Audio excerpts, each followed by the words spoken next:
वादा करता हूँ कि अब की बार किसी को मायूस नहीं करूंगा। अब इसकी क्या गारंटी है? मेरे अल्फाज, मेरी ज़बान और मैं खुद। पहले भी इन पर यकीन करके हमने धोखा खाया था। शानज़े, मैं तुमसे पूछ रही हूँ, तुम फिरोज के घर से क्यों गई थी? तुम्हें तो अंकल ने वहां ड्रॉप किया था।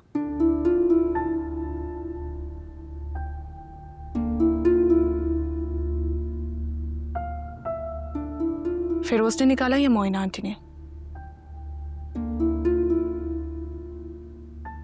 फिरोज तो मुझसे मिले ही नहीं, वो सो रहे थे। मेरे कदमों में बैठ के हाथ जोड़ के गिड़गिड़ाने लगी, कहने लगी कि फिरोज की जिंदगी से निकल जाओ। भाभी, उन्होंने मुझे इतना फोर्स किया कि मेरे पास वो घर छोड़ने के अलावा कोई ऑप्शन ही नहीं बचा। मैं फौरन उस घर से निकल गई। तुमने ये बात किसी को बताई क्यों नहीं? फिरोज को भी नहीं बताई? कैसे बताती? आंटी ने मुझसे वादा लिया था कि मैं खामोशी से वहां से निकल जाऊंगी, किसी को कुछ नहीं बताऊंगी। तो तुम सड़क पे कैसे पहुंची? मैं जब वहां से निकली तो मुझे समझ में नहीं आ रहा था कि मैं क्या करूं। अगर मैं घर आती तो मामा और डैड बहुत परेशान होते। तो सामने एक गाड़ी आई और मैं उसमें बैठ गई। वो मुझे गलत रास्ते पर ले गया। उसने तुम्हें कुछ कहा तो नहीं ना?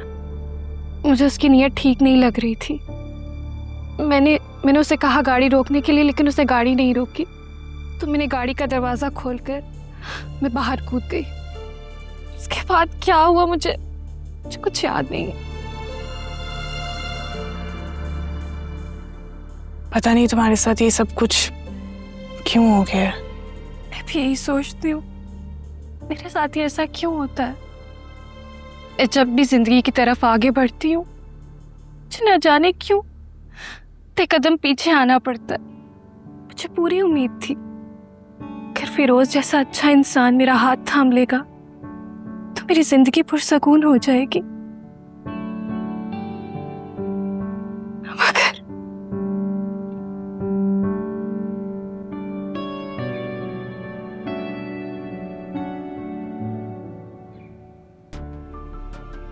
आप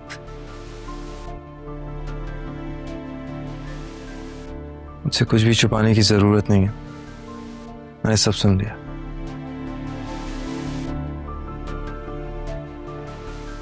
चलो मेरे साथ। कहाँ? अगर मुझ पे ट्रस्ट करती हो तो नो क्वेश्चंस। पहले भी आप पर ट्रस्ट करके हमने शानज़े की शादी आपके साथ करवाई थी। आपने 2 दिनों में इसका ये हाल कर दिया। देखिए फरियाल, मैं उसके लिए बहुत शर्मिंदा हूं,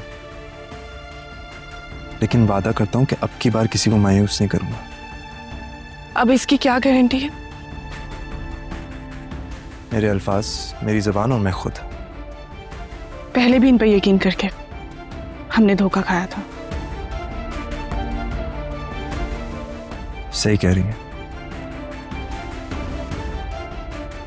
लेकिन राख को खरीदने से सिर्फ चिंगारियां उठती हैं, और मैं हाल की बात कर रहा हूं। ठीक है, लेकिन मैं आपको एक बात साफ साफ बता दूं, मैं पहली और आखिरी दफा आप पर भरोसा कर रही हूं। अब की दफा शानज़े को कुछ भी हुआ तो मैं एक एक चीज का हिसाब लूंगी आपसे।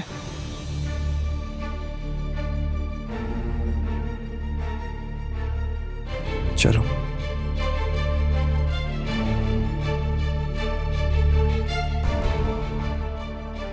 घबराने की कोई जरूरत नहीं है, हम सब तुम्हारे साथ हैं।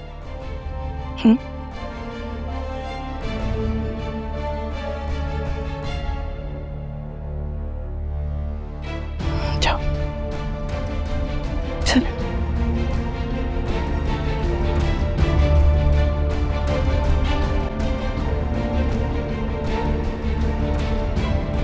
तुम्हारी तबीयत तो ठीक है ना? आप हाँ मामा, फरियाल मेरा बहुत ख्याल रख रही है। आप कुछ अपसेट लग रही हैं। नहीं नहीं, ऐसी तो कोई बात नहीं है। फरियाल बताई थी आपकी तबीयत ठीक नहीं है। हाँ वो शायद बीपी की वजह से सर में दर्द हो गया था। और ये शान से मुझसे मिलने क्यों नहीं आई? मैं अभी कॉल करता हूँ उसे। नहीं नहीं, उसे कॉल मत करो, डिस्टर्ब हो जाएगी। मामा सब ठीक तो है ना? शान की तबीयत तो ठीक है? हाँ हाँ, शान से बिल्कुल ठीक है, मेरी उससे बात हुई है। मैं उसको कॉल करने वाला था, मामा ने मुझे मना कर दिया। आंटी बिल्कुल ठीक कह रही हैं, आप कॉल करेंगे तो वो डिस्टर्ब हो जाएगी, फिर उसके साथ होगी। अच्छा बेटा, मैं तुम्हारे खाने के लिए कुछ लेकर आती हूँ। नहीं मामा, मुझे भूख नहीं लग रही, मैं थोड़ी देर रेस्ट करूंगा। अच्छा ठीक है, तुम रेस्ट कर लो। फरियाल आओ जरा मेरे साथ। जी।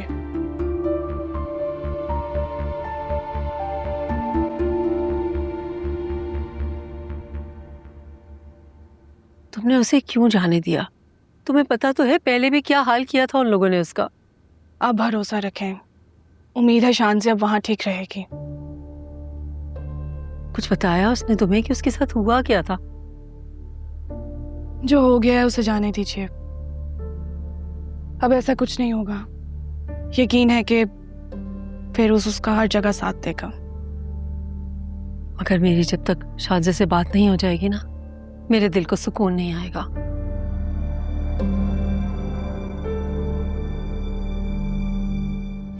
मैं आपकी शर्ट चेंज कर देती हूँ। नहीं, मैं कर लूंगा खुद ही। डॉक्टर ने आपको बाजू मूव करने से मना किया, मुझे दिखाएं। वैसे तो इस वक्त मुझे तुम्हारा ख्याल रखना चाहिए। तुम मेरा इतना ख्याल रख रही हो, मैं सोचता हूँ कि मैं भी कभी। मोहब्बत में मांगा नहीं जाता, सिर्फ दिया जाता है। इतना सोचते नहीं है। मोहब्बत तो सभी करते हैं, लेकिन इस तरह अपनी पार्टनर की कोई भी केयर नहीं करता। क्या ज़ेनिया ने कभी आपका ख्याल नहीं रखा?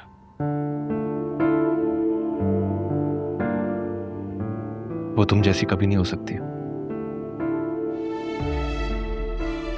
अब मुझे यकीन आ गया कि मोहब्बत से ज्यादा खिदमत इंसान को एक दूसरे के करीब लाती है। ये तो है। तुम्हें पता है, तुम्हारी इन्हीं बातों में जैसे मुझे तुमसे मोहब्बत हो गई थी। अब हो गई ना? तुम हो ही इतनी अच्छी, कैसे ना मोहब्बत हो तुमसे। अब शर्ट चेंज कर लेते हैं, फिर मैं आपके लिए नाश्ता भी बुलाती हूँ, ठीक है?